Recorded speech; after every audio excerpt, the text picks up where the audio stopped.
Hello everybody and welcome to my 2015 Barclays Premier League predictions. So I did one of these videos last year and you guys really liked it, so I decided I'll do one again. And so first of all, we will look at my predictions from last year and see how many of them I actually got right. So what you're seeing on screen now, at the left hand side, they were my predictions from last year, and on the right is how the league actually finished. So if it's got a tick next to them, that means I correctly guessed what position that club would finish in, and if it's got a cross next to it, that's mean I didn't guess where that club would finish in. So as you can see there, I did manage to guess where 5 of the 20 clubs would finish, which in all honesty is not that bad. Guessing where a quarter of the teams would finish before a ball's been kicked at the start of the season is not too bad at all. So the teams I correctly guessed last season were Chelsea, Man City, Arsenal, Stoke and Aston Villa. So I was, with some of the ones I got crosses on, I was more closer with some than others, you know. I was only one from getting Burnley. I predicted they finished in 20th, they finished 19th, but some of them I was completely wrong. For example, I thought QPR would finish 13th for some reason, and they managed to finish 20th. So we'll do the same again for this season, guys, and hopefully I'll be able to improve on last time, and I'll be able to get more than 5 right. But just remember, guys, this is all my opinion, and I would love to know your guys' predictions as well for this season's Premier League. Leave them in the comments down below, as I'll be very interested to know. So the first thing I have here are the 3 relegated teams. So the 3 that I've gone for are Watford, Bournemouth and Leicester. So that's the order I put them in. I put Watford at the bottom, Bournemouth in 19th and Leicester in 18th.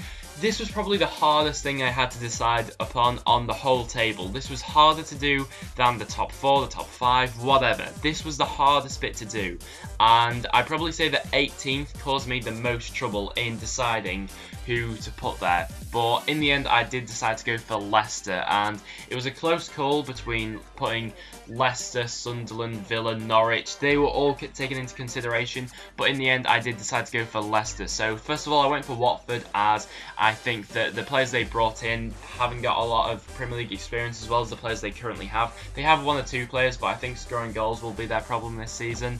And as for Bournemouth, I think that we saw in the Championship that last year that they like to go forward a lot. They played quite an open game, and I think that that will leave them quite exposed for the coming season, and for that reason I think they'll concede a lot of goals. And as for Leicester, the reason I put them there, it was a close call, and I think that it's a lot harder to predict who will go down than it is to predict who will win the title. That's just my opinion, but because it changes so much from week to week, and it all depends on signings. But the reason I've got Leicester in there is they were very lucky to stay up last year. You know, they went on an unbelievable run that happens, you know, once in a million times, and we saw last season that they just couldn't hack it at certain points, and now they've lost their manager. Obviously they got a new manager, and the signings they've brought in I've not been convinced by. They brought in quite a few foreign players that haven't got Premier League experience, and obviously a new manager, and they have lost Cambiasso, who was a huge influence on them going on that magnificent run last season. So for that reason I have got them going down. Now to fill up the rest of the bottom half of the table, reading from the bottom going upwards, I have Norwich, Aston Villa, Sunderland, West Brom, Newcastle, West Ham and Crystal Palace. So I'll quickly go over these teams. I think Norwich will just avoid the drop, and the reason I put them in there is over the 2 other teams that got promoted is that Norwich have been here before, and most of their squad has actually played in the Premier League before the last time round when they were there. So for that reason I think that this time they'll just have the edge to go on.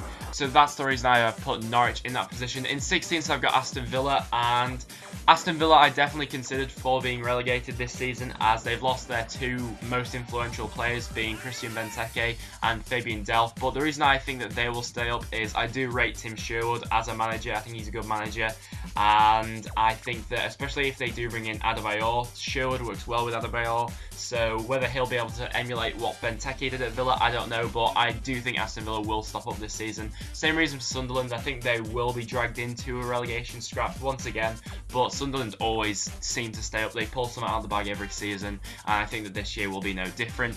Then the last teams, West Brom, Newcastle, West Ham and Crystal Palace, I think they'll all have pretty steady seasons, if I'm honest. I think that West Ham in 12th, a lot of people think that they might finish a bit higher up, but especially if they qualify for the Europa League, I think that that will definitely be a hindrance on their season, and I don't think that they will do as well as they would have done without it. Also, they got a new manager, and they've got quite a few new signings to fit in and gel into the side. So that is my bottom half of the table. Then moving on to the top half of the table up to 7th, I decided to go for Southampton, Swansea, Everton and Stoke. So the reason I've got Southampton in 10th is a drop from last season, obviously. The reason I've got them there is I think that they will suffer without Morgan Schneiderlin. I think he was so crucial for Southampton last season, and probably one of their most influential players last season, and so I think that they'll do fine, they'll stay up and they'll have a good mid-table season, but I don't think they'll be able to quite go on the run they did at the start of last season when they were, you know, some people were wondering if they could even make the top 4. I don't think that will be the same story this season. Swansea, I've got them in 9th. I think they'll have a good season this year, finishing in 9th. And they proved that at the end of last season, at the second half of last season, they proved they could cope without Wilfried Bony. And I think that this season will be no different. I think they'll play well, have a good season.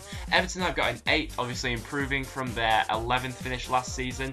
And I think that just because without the Europa League, I think that they will do a lot better. The reason I've not got Everton a bit higher is they do have a few defensive issues, especially if John Stones does leave. They've got a real lack of defensive options across the back line, as 1 or 2 of their players have already left.